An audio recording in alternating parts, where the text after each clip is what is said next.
আমরা সাংবাদিক সম্মেলনে পরিষ্কার করে দিয়েছি, ওয়াকফ আইন কালো আইন, সংবিধান বিরোধী আইন প্রত্যাহারের আমরা দাবি জানাচ্ছি বিনা শর্তে, অনতিবিলম্বে।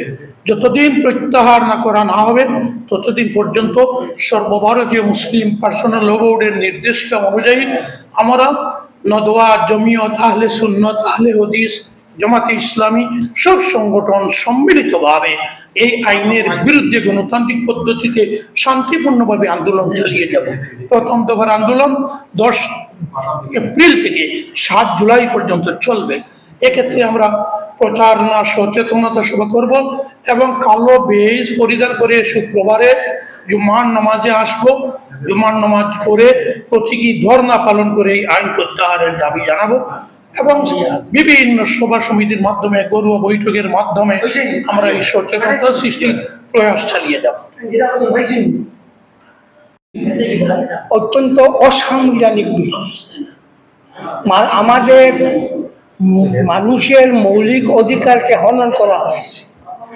এই বিলকে উদ্র করার জন্য, প্রত্যাহার করার জন্য আমরা আমাদের শেষ নিঃশ্বাস পর্যন্ত আমরা আন্দোলন করব, শান্তিপূর্ণ উপায়ে, গণতান্ত্রিক উপায়ে।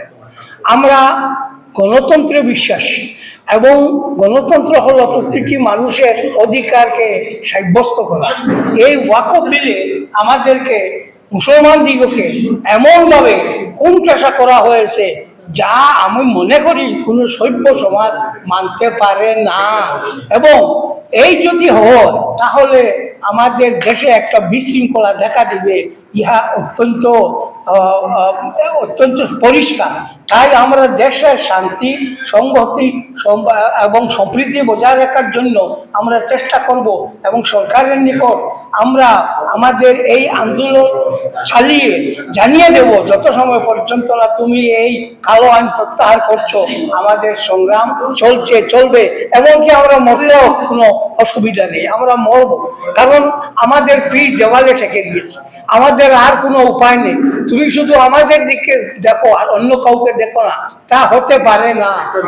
তুমি সব সময় মুসলমানদেরকে নিয়ে তোমার রাজনীতি করো, রাজনীতি করো, আমাদের কোনো আপত্তি নেই, কিন্তু আমাদেরকে বলির পাঠা বানিয়ে রাজনীতি করবে সেটা আমরা বলি মানব।